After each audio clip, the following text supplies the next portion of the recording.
volleyball players eh. Kasi if we had a chance to watch volleyball live, very exciting talaga siya, very fast-paced, nakakaba, sobrang tense ng live volleyball game. So, for me, mas nakikita ko lang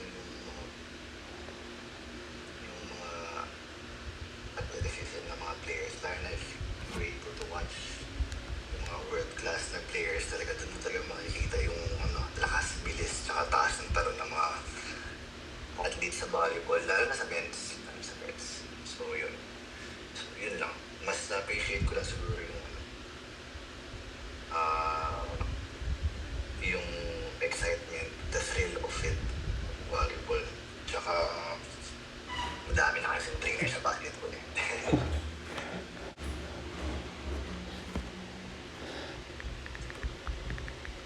Nag-give sa Japan. Actually, hindi naman sa ayaw. Kung saan nabara akong visa. Pero, actually, kinukulit naman yun ako na kumuha ng visa para to be with him. Siguro, ay, 2 weeks lang, or 3 weeks. But, syempre, ang hirap din umalis kasi ayaw ko Capital One and the national team. Pero, next year siguro, susubukan ko kumuha ng visa. And then, I'll try to stay there sa kanya. Tingnan ko lang yung how it works there. Parang din may kasama din siya. Matagal na yan nakaplano, tinatamad na ako ayusin yung visa ko talaga. Kasi wala namang problema, may tutulugan naman doon kila Keith. So, maybe next year, 2026, I'll try to visit him or stay with him doon sa Japan.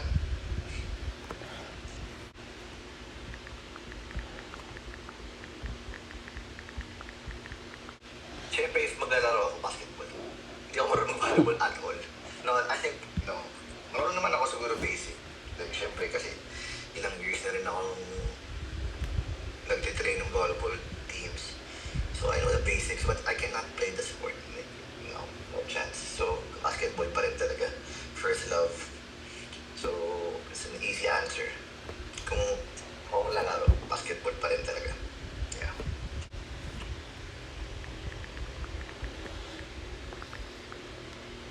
Pwede siguro libero ng no?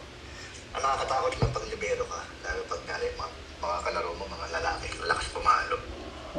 Tatamaan ka lang sa mukha. Hindi na. Okay na ako sa mukha ko. Tamaan, lalo pang masira. Okay na to. Nandun ako sa gilid. Sa akin, sa liga namin, sahod, yun makukuha mo dun eh. Pero yun, okay lang yun. Okay lang mga yun. Hanggang hindi din pala, no? Sakit pa rin talaga. Pero sanay naman ako masaktan. Trending isang video ko sa foul. Dami yan. Actually, dami eh. Sa liga namin sa the post ko sa BICC. May mga tao kasi doon na medyo galit sa akin. Hindi na ako magaling. Mayabang lang pero hindi mo kaya minsan siguro pag naiinis sila, hindi na natitiis. Tapos sa timing lang nabibidyoan sila. Hindi ko alam kung napapanood siguro. Napapanood kaya nila yun. Ina-upload ko sila. Tapos napapanood nila. Pero okay lang yan. Naiintindihan ko din naman sila. Diba sila? So, ayun. Ayun to, hindi ka maninibago. Pag-ibig sa pagod. Ano po laro yung goal sa basketball? It depends eh. Pero gusto ko, balik lang ako ay 5'7". Either I play point guard or the shooting guard. Pero lately sa mga games ko, I just play the two. Because I only shoot. Para mas tipid sa legs. Mas tipid sa legs eh. Kapag shoot ka lang. Basta ma-shoot mo. Depende lang ako. Tapos nitira lang 3 points. For 40 minutes. Wala ba? Wait lang. Most of totoo yan. Pero lalo na pag siguro pag binahaliwala ako or tinatamad ako, naghahanap kasi ako ng way talaga na paglaro eh. So, minsan makakasar lang. Honestly talaga, makakasar talaga ako. Minsan subtle way lang, minsan talaga pag sobrang height ko, makakasar talaga ako. Kaya hindi talaga naiiwasan. Minsan naingit sa akin yung mga tao. Pero it's my way of hyping myself up, lalo na pag I'm having a bad game or tinatamad ako. Para dumalaw din ako or magising din yung mga teammates. So, parang, pero most of the time,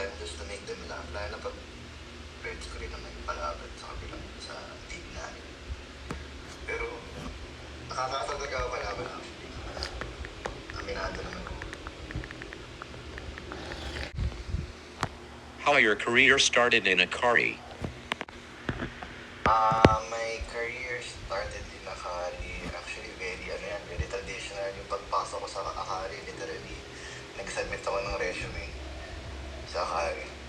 Kasi at that time, wala silang strength and conditioning coach. They only have a PT, a physiotherapist. So, since I know yung team manager nila, at that time, even until now, yung same team manager nila is yung Mom Kiefer, si Tita Mully. So, nag-apply ako. Submit ako ng resume and then nakuha naman nila ako sa Akari. So, I think I was able to be with them for 2 conferences sa PBL before they transferred me. Nabuo nila yung sister team nila, which is the Next Red Chameleons. So, under the same management, Akari management. So, when binuo nila yung Next Red, nilipat nila ako sa Next Red. So, with Next Red, I spent another 2 ulit na conferences. So, parang sa 1 year ko with the Akari management, yan, 2 team na napuntahan ko. Total of 4 tournaments, 4 or 5 tournaments with PBL. How's your career started in volleyball national team?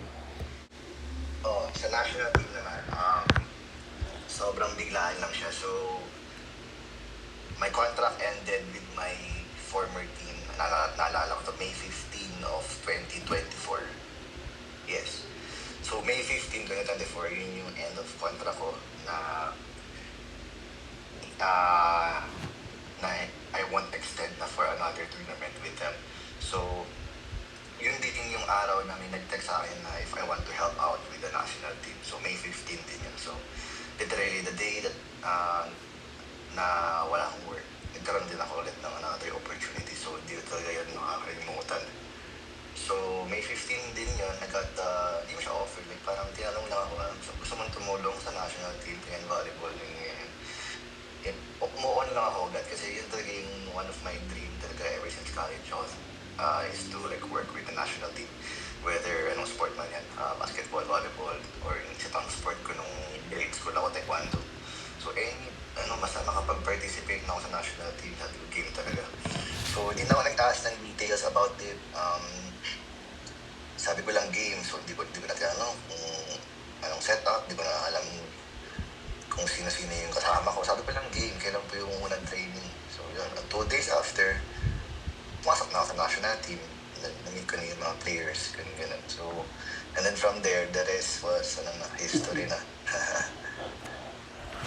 How's your work right now in Capital? Capital One, right now, Capital One ngayon, sobrang saya ko actually, to be honest. Ang dali nila lahat katrabaho, like from the management, coaching staff, the players, our medical team, PTs, even our utilities. So, sobrang saya ko na napunta rin ako sa Capital One. Ang dami ko na natututunan sa mga coaches, ang dami ko na natututunan sa mga players. And sana may marami din silang natututunan sa akin. So parang ang ganda lang ng relationship, ang ganda ng dynamic namin sa team na to. Kasi halo-halo may mga bago, may mga veterans. And then even excited ako dahil ang kasama ko sa Capital One na coaching staff is yung coaching staff namin sa Alas na women. So kung may national team, kasama kami. And then after noon, lipat naman kami Capital One. Kasama pa rin kami. So, ayun. Masaya, sobrang saya. As in, sana dyan lang ako hanggang matapos yung career ko siguro. What is difference coaching basketball and volleyball?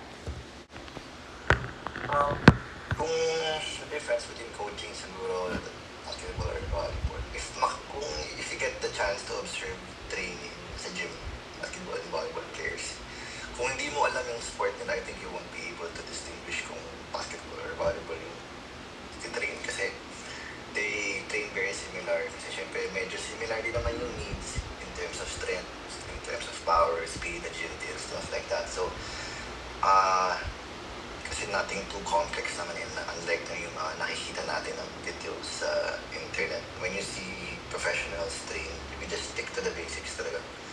So, makakita ka ng basketball player na nag-squat, makakita ka rin ng volleyball player na nag-squat, makakita ka ng mga basketball players na may pa-plyometrics. You'll see volleyball players as well na may pa-plyometrics. So, they're very similar in a way, pero syempre, the demands are different. So, mas iba yung demands ng basketball, mas intermittent, mas may up and down. Sa volleyball naman, mas sa bilis, short lang yung burst or unless may mga long rally. So, they train very similar but may mga differences lang in terms of demands siguro for me. So, yan pa. If you get a chance one-on-one Kiefer, can you beat him? Yes, joke lang. Pero honestly, ito real talk. Kung may chance ako mga one-on-one sa Keith. Actually, maraming beses naman namin nagawa one-on-one.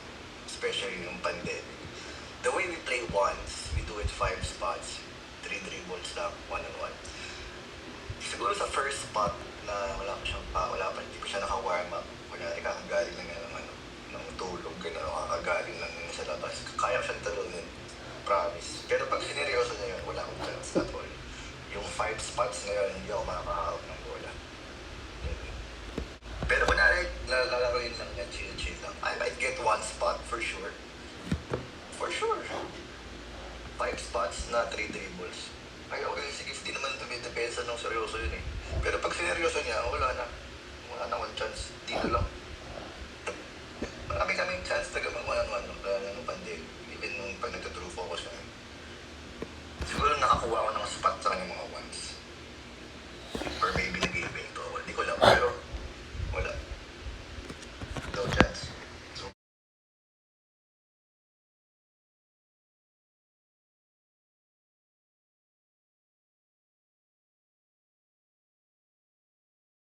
nung pinakita mo sa akin yung questions, ito ata yung pinakamahirap for me na sagutin. Siguro, I will still be in the sports field. Pero siguro, ano na lang, kung hindi ako trainer, baka sa management side. Parang gusto ko siyang gawin. Parang talent management, parang manager ka ng player, or manager ka ng team. Or, yun, talent management, or if not that, ipupursue ko yung passion ko yun, sa sports photography. Kasi dati may ako, until now naman, may ako kumuha ng pictures. And I think yun, sa sports pa rin talaga, yun talaga yung field na I want to be in. Hindi ko nakikita yung sarili ko sa corporate, hospital. Talagang doon talaga.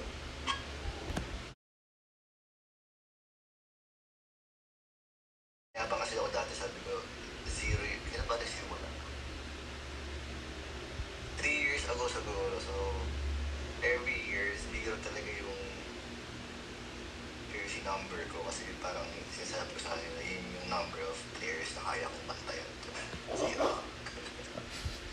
Parang nakuha ko tayo 30. Hindi ko lang sure. Pero ever since zero talaga. This year I changed to 17 because yun yung birthday ng partner ko at that time. So para lang yung partner ko at that time. So para lang special jersey ko this year. So and then our latest, meron akong Kobe Montessori. Nag-jersey number 1 ako dahil wala lang. Kasi hindi ko na alam. Ayoko na bumalik sa 0. Ayoko na bumalik sa 17. So hindi ko lang. Naghahanap ako ng bagong identity ko ngayon. Gusto ko mag-invento ng bagong number. Pero yun, yung meaning ng jersey number ko. Mayabang pa din sa 0. Last question, your starting 5 right now in the NBA?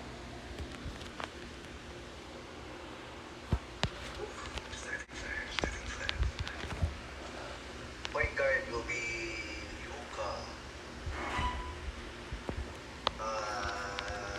2 will be Anthony Edwards. At 3, I'm gonna go with... Kung right now, I won't go with LeBron. He's injured siya. I'll go with KD. KD at 3, Giannis at 4, and Jokic at 5. Perfect.